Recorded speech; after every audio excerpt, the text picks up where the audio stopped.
The family dinner Princess Leonor ruined. The table is longer than it needs to be. Polished wood, softened by decades of repetition. Chairs placed with mathematical precision. Crystal untouched. Inside Zarzuela Palace, dinner is never just dinner. It is choreography, a quiet rehearsal of order. The words hang heavier than the moment itself. No voices are raised, no plates are moved abruptly. No one storms away, and yet, something fractures. At the table sits Princess Leonor, heir to a crown that does not sleep. Across from her, the institution watches itself reflected back. In royal households, meals are governance in miniature. Who speaks first? Who listens? Who pauses before responding? National identity is woven into these rituals. This dinner was meant to be unremarkable. That is always the goal. Stability thrives on the appearance of routine. What disrupted it was not rebellion. It was presence. Leonor speaks when silence was expected. Not loudly, not defiantly, but early, and in monarchies, timing is everything. By the second minute, the misunderstanding becomes clear. Most would assume the tension came from youth. A misjudgment, a moment of impatience. That interpretation flatters the listener. It allows the institution to remain distant. But this was not about age. It was about role. The crown does not rest at the table. It listens. This is the living thread of continuity. Leonor is not eating as a daughter. She is eating as a future head of state in training, surrounded by systems that measure not intention but impact. Across Europe, monarchies learned long ago that intimacy is dangerous when unregulated. A casual comment can be remembered longer than a formal decree. At this table, history is not discussed. It is enforced through habit.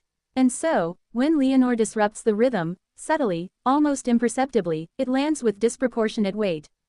By minute 5, the phrase returns, stripped of drama, sharpened by context. Because the change was internal. From Washington, such moments are barely noticed publicly. But institutionally, they are read as calibration points. Is the air absorbing restraint, or testing it? In London, the signal is clearer. Royal dinners have long been used to train heirs in controlled invisibility. To speak, but never too soon. To exist, but never to dominate. Canada and Australia observe from constitutional distance. For them, the monarchy's value lies in predictability. Any sign of internal strain is measured not emotionally, but structurally. Germany sees something else. A system reminding itself that legitimacy survives only when ritual outruns personality. Back at the table, nothing is said aloud. That is critical. Correction does not happen in the moment. It happens afterward, in memory. By minute 8, a deeper absence emerges. No account ever specifies what Leonor said. No transcript circulates. No denial is issued. The content was irrelevant. What mattered was that the illusion cracked. The illusion that the crown ever rests. That there is a pause where inheritance stops being active. There isn't. Every shared space is instructional. Every private moment is a test of composure under assumed safety. Leonor learns something that night without being told. That the family table is not a refuge from duty. It is one of its most demanding classrooms. At minute 10, the strain widens. Spain's monarchy exists in a delicate equilibrium. Anchored by constitution, questioned by time, stabilized by visible discipline. An heir who appears too casual unsettles that balance. Not because of disrespect, but because informality suggests optionality. And the crown cannot appear optional. This is where the dinner acquires consequence.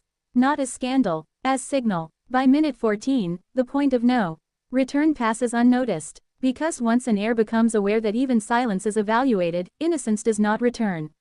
Only control does. Leonor does not apologize publicly. She is not corrected visibly. That, too, is deliberate. Public correction weakens authority. Private recalibration strengthens it. By minute 19, the future pressure becomes clear. A world where cameras are omnipresent. Where private moments are currency. Where institutions are expected to be relatable. The monarchy must resist this pull without appearing brittle. That resistance begins at dinner tables. Not parliaments. The family meal becomes a firewall. From abroad, the institution appears intact. Unmoved. Predictable. From within, the lesson settles deeper. The crown is always on. Even when cutlery rests. And so, in the final moments, the phrase returns, quieter now, almost factual. Not because of what was said, but because of what was revealed. That there is no off-duty version of succession. No neutral space where the future queen is merely herself. The story does not conclude here. Because the illusion, once broken, cannot be restored. Only managed. History does not rush. It waits. And the table will be set again.